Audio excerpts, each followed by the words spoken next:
welcome back to Getting to the Top, the podcast where we talk to phenomenal transformational leaders about their journey, and we look at how do we get more diversity at the leadership level in whether it's organizations or countries, or get greater leaders and more different lived experiences from the leadership that we have. And today I'm really excited to have with us Sarah Jackson. So Sarah is an artist and founder of her own design studio called Simply Jim Dandy. And if you want to find it, it's at simplygymdandy.com. Sarah is an entrepreneur at heart, but what we're talking to her about today is her journey to create this community brand, Lady Boss, which is dedicated to celebrating a woman's journey, primarily the unseen and unsung heroes.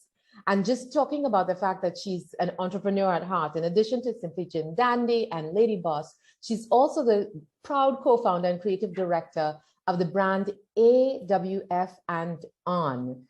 You can find them off and on. There you go. And it's an apparel line of Jamaican sayings, borrowing from the past, keeping up with the trend, and fussing it with her modern and minimalistic aesthetic. But welcome, Sarah. How are you? Thank you so much, Racquel, for having me. I'm good. Hello, everyone.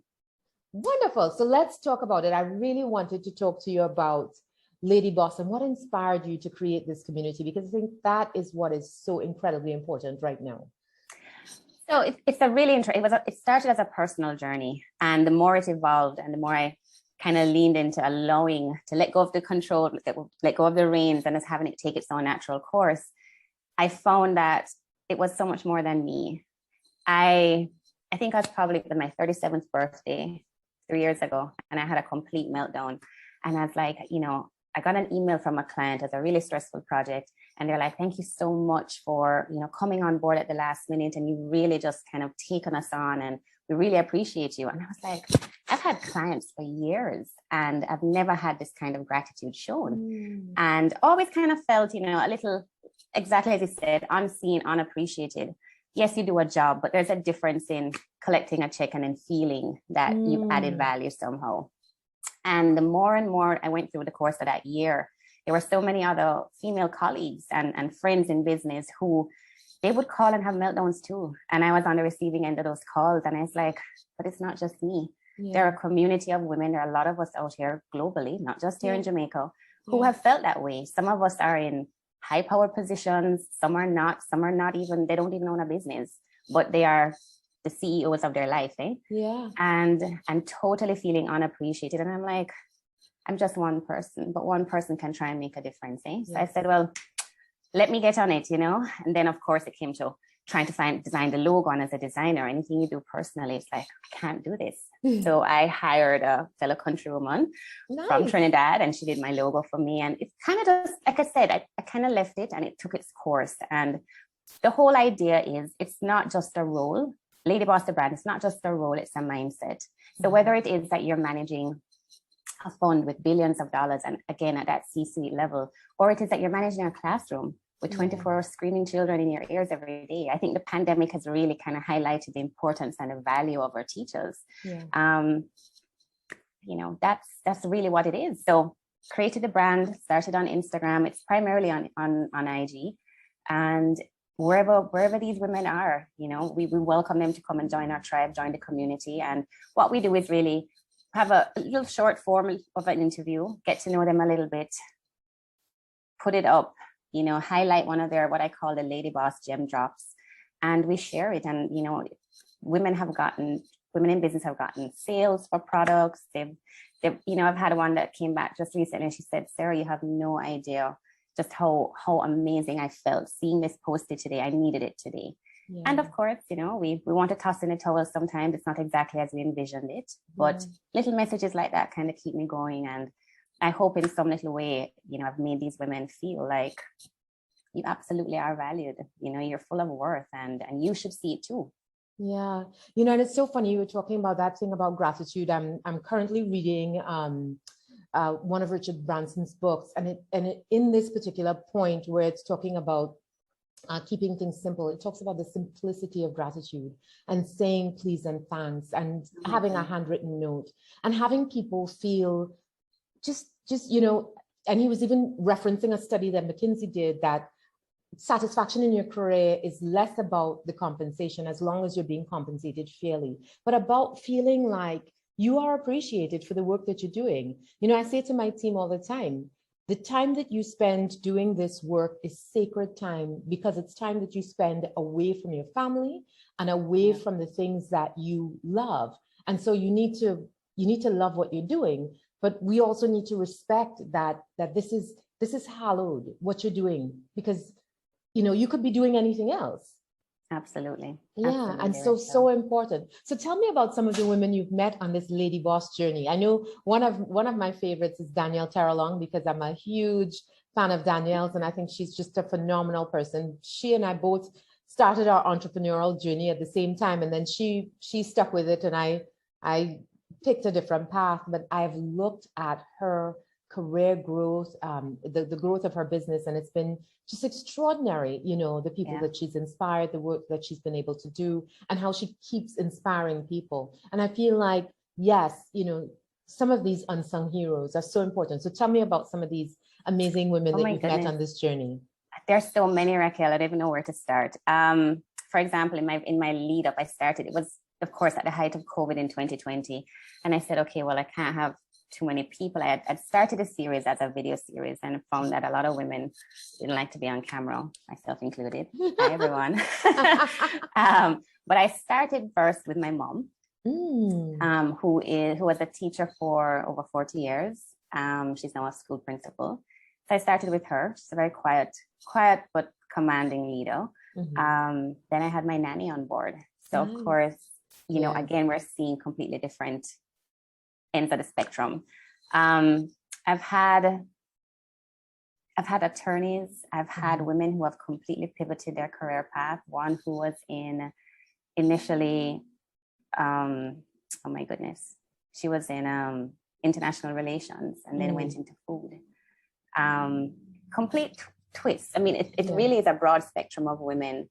Of course, please don't ask me to remember names right now, because I don't want to do anyone in any injustice, but just phenomenal women from all walks of life, all different industries and types, you know, creatives, doctors, attorneys, and, you know, across the Caribbean too. Not many right now, but we're hoping that the community can grow. Yeah. But what, you know, we seem to have this problem of being invisible. You know, we're doing all of this work. We're doing this fundamental work to contribute to society, whether it is like a nanny raising children, or a mother raising children, or a teacher forming new minds. And somehow at the levels where decisions are being made, including, I mean, you're seeing what's happening in the US these days, you know, we are being excluded from decisions that impact us quite directly. What more can we do to either be seen or to highlight these unsung heroes in our communities? That's a great question, Racquel. I think a lot of it comes first and foremost from self. I think as women, we take on a number of different roles on any given day, whether it's, you know, home life mixed and blended with our professional lives. But even in the professional space, yes, we are assigned a title, but a lot of us are so hands-on that we end up taking on so much more, right? Not knowing when to say no. And starting from self also means actualizing our own value and our own worth. We are so highly critical of self that I think we often end up in this tailspin of self-doubt and that feeling of unworthiness. But if we actually, you know, I have a friend who does her affirmations every morning. It's not something I do. I know Mel Robbins speaks about it, you know, the high five in the mirror. And if we just learn to speak to ourselves better and be more encouraging, I think it has huge value. Also, you know, I have found in my professional journey that women, sometimes we talk a lot about, I am woman, hear me roar, and, you know, that female empowerment. But I've also found it sometimes a very lonely presence. I think in a lot of instances, there's a lot of face value, but when you dig deeper, a lot of women are not as supportive of others as we think. Ooh, And I disagree with you on that one. And that one, really, this one we're okay. gonna fight about. This one we're gonna fight about. All right. Well, I'm happy to fight, and I'm happy to lose that one, because I think I think there's so much value in us supporting each other as women. It doesn't matter where we're from. It doesn't matter who we know. We just look at each other as, look, you know, there's almost like there's a huge fight, especially in corporate, against women. And so if we tie together, you know, not in terms of a movement, but just support each other. You know, speak about women that you absolutely adore in rooms that they're not even present in, and really offer that encouragement. I think it goes a long way. And I think that's part of it. Starting with yourself, starting with understanding your own value. You know, start within your own tribe, your close-knit community. Speak about your friends, promote them, talk about them. If they're in business, highlight their business in any which way you can. And there's a trickle effect. It will absolutely, I mean, in small ways, but you never know. You never know who's listening and who's paying attention. Yeah, no, I absolutely agree. And I think we all need to do more of that. And we all need to sort of bring people who aren't in the room into the room, especially where, even if you get to the point of leadership and you are taking decisions about underserved or unserved communities, whether it's women, men, impoverished, whoever it is, to make sure that the people that you are serving with your work are in the room and part of the decision-making process. But when I say that I disagree with you about women supporting other women, I think women are as supportive of other women as men are supportive of other men. The problem is, because there are too few women, not every man supports every other man, not every woman supports every other woman. But the fact is, because there are fewer of us, we are more conspicuous in our spaces. I've had enormous support from women. I would not be where I am without the support of both women and men. However, you know, I was saying yesterday to our pediatrician, you don't, who is absolutely a fierce, tough, amazing woman. I was saying to her, I said, you know, you don't get to where you are as a woman to the hallowed rooms where no one else is, where you're the only woman, by not being tough. You've got to be tough. You've got to fight your way there. And so sometimes on that journey, there is so much to do that you may not be able to take every other woman with you. But that does not mean we create such a high bar and such an unusual expectation of every woman that she has to, yes, you have to be the first, but you also have to take everybody else with you, and you have to do all of these things at the same time. And you know, most times, when you look at people like Marissa Mayer of Yahoo, you know, they gave her that job because they felt like Yahoo was going to fail, and they knew that. And that's why they put her in that position. And then all of a sudden, oh no, Yahoo's failing. Why is she failing? And I'm like, because it was a kamikaze mission. That's why. And so we have to just loosen. I think in the same way that we have to talk to ourselves a little bit better, we also have to loosen the expectations a little bit on women, because I think we have already a lot to carry. And yes, we should support each other. And yes, we should bring each other into the room. But sometimes you're in the room and you don't want to be labeled the feminist, because, you know, then you, oh, she's a woman's woman. She's not a guy's guy kind of thing. And we all have to take the journey to leadership in a different way.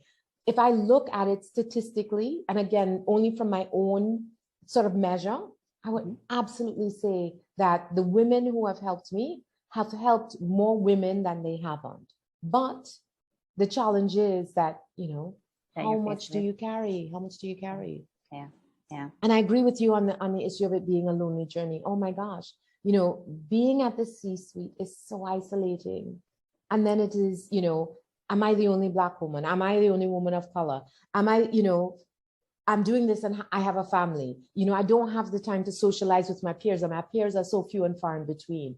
Am I the oldest one? Am I the youngest one? You know what I mean? And so when you're a man at the head of an organization, you have any number of peers to pick from. As a woman, you know, and then how do you coordinate the schedules? Because you're always, as a woman, carrying more. So I agree with you, but I disagree with you at the same time. No, and that's totally fine. No, it's all true though. It really is. There's a lot of expectation put on us as women. You know, and like you said, if you're assertive, you're too aggressive. Yeah.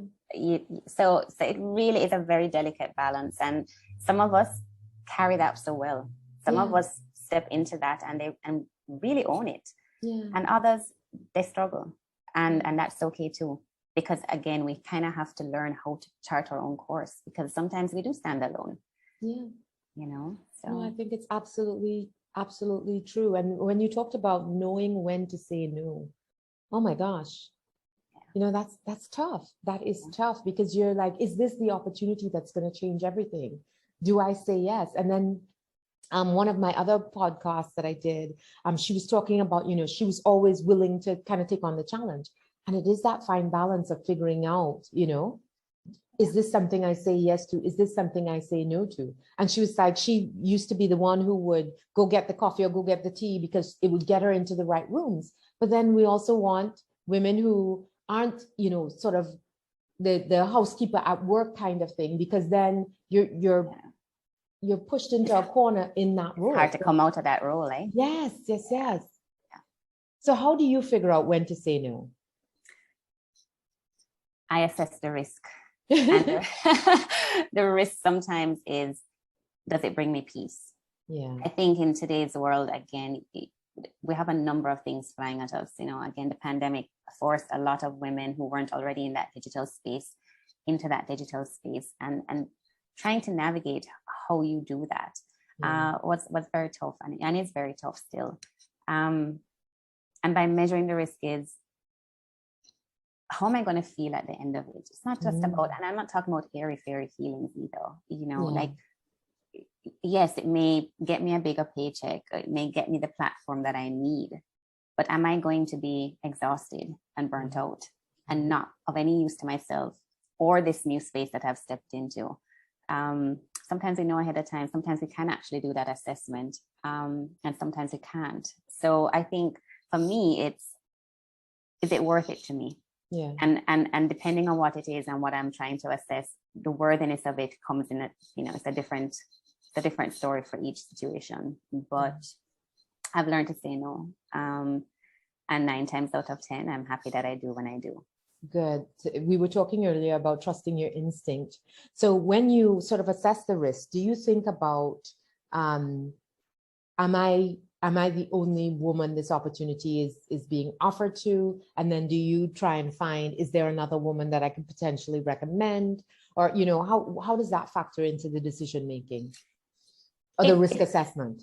It does and it doesn't.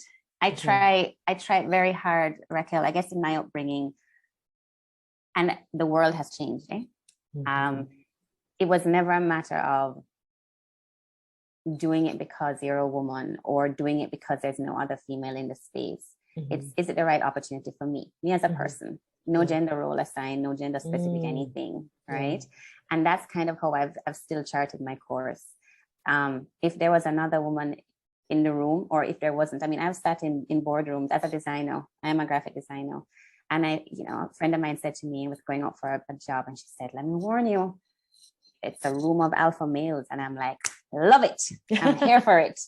But very quickly, again, when you have that level of confidence, you step into the room, and basically I said, guys, look, this is your domain, this is your space, but you've hired me in to do a job, and this is what I know. So it's time to listen to me. Not in those words, but again, some women, she didn't do well in that space with the room of alpha males, and I did, and I think a lot of it comes from that confidence. And as a result, I was able to find other women to bring into that space, because I'm like, it's not this very scary room anymore. Again, you need women who, and ladies, be confident. You know what you bring to the table, and people will always have something to say. If they're not saying something about you, believe me, you're not showing your true self. You're not stepping into your worth and into that value, right? They're always, whether you're doing right or wrong, someone will always have a comment, right? And I think the more women though that we do, and we can push into those spaces, great. But again, for me personally, it's never really gender specific. Is this the right person for the job?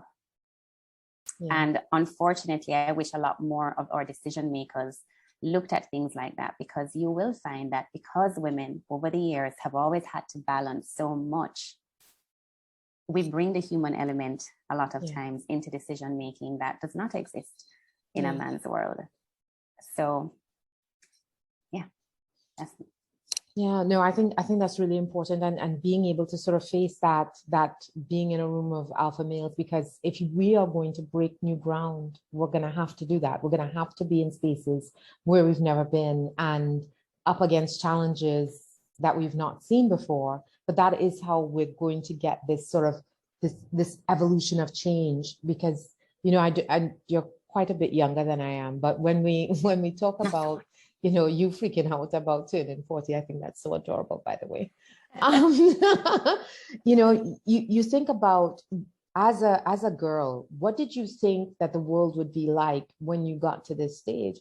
And it's not what I thought. Is it what you thought? I mean, yeah, I thought it would have been more equitable. I thought it would have been more inclusive, and it just isn't. It isn't. And increasingly so it's not. And again, that's why it is so very important to again speak about other women, bring them into the picture, hear their opinions, even if they differ from yours. And that's okay too. We have to allow space to respect other people's opinions. Unfortunately, I think, the world of social media in particular, it's a freedom of speech for everybody. And the way it's done, there is a lack of respect there in a lot of instances, right? It doesn't matter if it's different. We can agree to disagree, but respect is important across the board as well. Yeah. So yeah, absolutely. no, the world is a very, very different place. And in a lot of instances, I think also within this digital community, we tend to lose or forget that human element. Yeah. So if you can, get out there, network, do it the old school way, meet women. That's probably my biggest regret with Lady Boss, the brand I've fostered. Eventually, but I want people to actually see the women, speak to them. It's time at the moment that hasn't allowed me. But eventually we'll get there, because when you see someone and you can hear their voice, hear their pain, hear their triumphs, it's a very different spin on a story, on their journey as well. You humanize that element and that person. So yeah. So I wanted to talk to you a little bit about Off and On, but I did want to ask you about when I first saw Lady Boss, I was really excited about it, but I also thought, how interesting that this is necessary in Jamaica. Jamaica has one of the highest percentages of women in leadership across the globe. So, how is this necessary in that Jamaican space? And it's not that I doubt that it is, but how is it? Why is it? What is the dynamic in a space where there are so many women in leadership that we still have so many unsung heroes? I think it's a number of factors, Racquel. Of course, women at the C-suite level will obviously be seen more, and whether that's based on PR interviews and what's happening based on their job descriptions and their roles, absolutely. And so in a lot of instances, you see a huge recurrence of them in media. And it's not that it's a slow news day, because I think every day, no matter where you are in the world, you can find these women. But it's just a matter of, again, creating another niche. I think it's just identifying an opportunity and running with it. And like I said, I'm one person. There are other women who do this very thing in different ways as well. But the more the merrier. It's a hard time across the world. It has been. And not just with the pandemic, just generally speaking, where women have felt this way for a very long time. But not enough people have had the opportunity to really highlight and shine a little light on someone's journey. So it happens. So tell us about Off and On now, which I think is so exciting. I'm seeing a lot of these, brands come up, and I mean, Jamaica has such a phenomenal brand.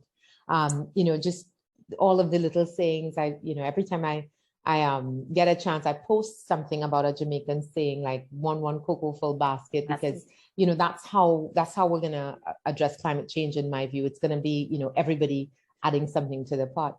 But I avoid saying it as much as possible because my family says it just doesn't sound right.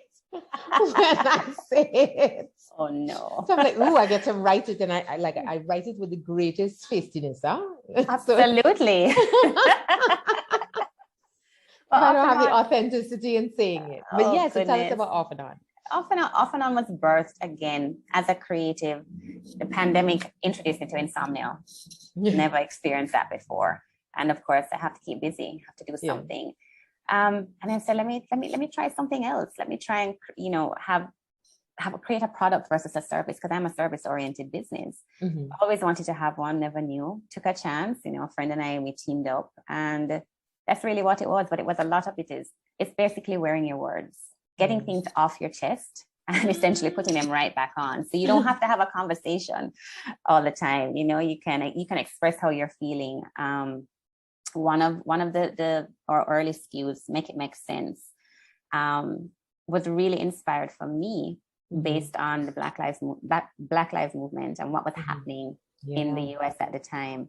And I'm like, it absolutely doesn't make sense. But it's also so applicable to everyday life here in Jamaica. Frustrations of island living. It's applicable. I mean, again, look at what's happening in the US right now with abortion rights, make it make sense. Yeah. So the brand was birthed really as kind of a conversation piece, without actually opening your mouth and saying it. Yeah. So, but we've borrowed from the old, and we're trying to work with the trending and see, what are these hot things that are happening now, what's applicable, and just inject a little fun into design and product building.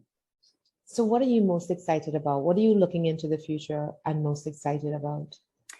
I think consultation in design. I've always told my mom, like I said, who was a teacher, that I would never teach. Never say never, But I look at, I always tell my clients when they come on board, I learn something new every day, and I encourage everyone, try and learn something new every day. It doesn't have to be industry specific at all. It could be anything. Yeah. But I try to also incorporate in my service in terms of educating my clients. Yeah. And can I get this instead? You can, but it won't work. And here's why. Okay. And I think consultation will offer me a wider platform, as well as teaching and giving back, passing the ladder down, finding young, male and female, but young designers. I think a lot of times what we learn in school, as we all know, is so very different from what you learn in the school of life. Yeah. And so the consultation for me will offer me the opportunity to give back in a different way on a wider platform. And that's what I'm excited about. That's what I'm looking forward to. And what are you learning now? Patience. Oh God. It always frightens me, because we were talking about the universe earlier, and just, how the universe works in a very, very strange way, and just giving into what the universe is trying to teach you or to tell you, etc. But I have no patience, but it always worries me when I ask for patience, because then, oh no, it puts you in the most frustrating situation. That's the trick, Racquel. I don't ask for it. I don't ask to learn it, but I'm learning it. Believe me, every day there's something else that happens, and it's just breathe through it, Sarah. It will be okay. Everything will work out the way it's supposed to. And I think once we believe in that, and we actually surrender and try to leave, let go. Letting go is so hard. You're stepping into uncharted territories, and it's that fear, but we have to look fear in the face and kick it and say, no, not today. Yeah. So patience, definitely. I try very hard not to pray for it or ask for it, but I am trying to practice it. It's a constant, because I wasn't born with nothing but a small measure of it. So yes, both of my daughters are incredibly impatient, and my older daughter finally said to me, she said, "Mommy, I get it." I said, "What?" She's like, "You had none to give us." Oh. I love it. That's like true. She said, "And you probably never got very much from grandma either." Oh no, it's hereditary. Yeah.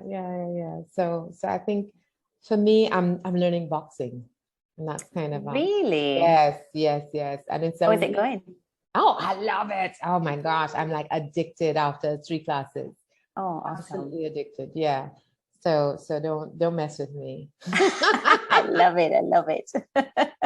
Wonderful. Well, Sarah, thank you so much for joining us today. I really appreciated talking to you. I love your sort of quiet confidence. When you talked about being in the room of alpha males, and I'm just thinking of, just your quiet, peaceful way and being in that room and just being able to say, hey, let's focus and listen. And you brought me in here for a reason. And I think that maybe sometimes that's it, right? It's not the loud, but the quiet that just kind of, yeah, go ahead. No, it's really interesting because if you speak to my friends and family, they're like, quiet? What are you talking about? But it's interesting. Again, it's there, it's inside us, and it's really for us to bring it to the surface, because I have had many clients, Racquel, who every time they write this line, I say to my right hand, who are they talking about? Where they go, Sarah, thank you so much for your patience with us. And I'm like, so definitely exists in my professional life, but certainly I need a lot of work in my personal life with it. But no, it's important. It's important to recognize that each and every one of us have hidden talents or hidden gifts, and we just have to bring them to the fore. Just have to bring them out. So and I think I one of my favorite sayings is there's no dress rehearsal, so you're not going to get another chance. Do the things you're passionate about and do the things you're excited about and learn something unapologetically so. Yes. A lot of times we like to apologize, I think, as women. If we err in some way, it's like, you're allowed to make mistakes. You're allowed, as long as you grow from them. That's the most important thing. Make the mistake, but grow from it. And if you can, teach somebody else not to make that same mistake as well. So again, it's all going back to teaching and sharing. I agree, but it's funny. I'm seeing a lot of these sort of posts about women stop apologizing, and I agree that we apologize too much. But I worry that the pendulum is swinging so far that we not just women, but we all become less polite, because if you're wrong, be sorry. And I think what you would have seen from the, in politics is that there's this now thing where, I don't apologize. I just, I do what I do. And I'm like, I don't know if that doesn't feel right to me. It feels like, listen, find the right things to apologize for, and only apologize when you're genuinely wrong, and don't be sort of the apology tour. But absolutely, we should not lose that art of apology. And Racquel, I'm really happy that you said that, because a lot of times it's left to interpretation. And I think we should, where we can, especially if we have a platform, we should absolutely, I don't want to say go explaining away, but really qualify what you mean when you say be unapologetic. Yeah. Because it's not, like you said, it's not about being impolite. It's not about being rude. It's more from the stance of, this is my opinion. My intention is not to offend you. But this is how I feel. And again, it goes back to what we spoke about earlier with respect. It's always due. Right. So be apologetic in terms of who you are, but also be very aware of who you are. Right. And be unapologetic about who you are. Right. Don't apologize for being a woman. That's absolutely not something. Something that should be done. But if you err, be human enough to apologize. Just understand that it is not just women who should be apologizing. If any of us, if we make a mistake, we should apologize. But don't apologize for things you shouldn't apologize for, like being your authentic self. I mean, and we all have our bad days, eh? I've had days where I've had a tone. We have tones. But again, it's being aware, being self-aware enough to know.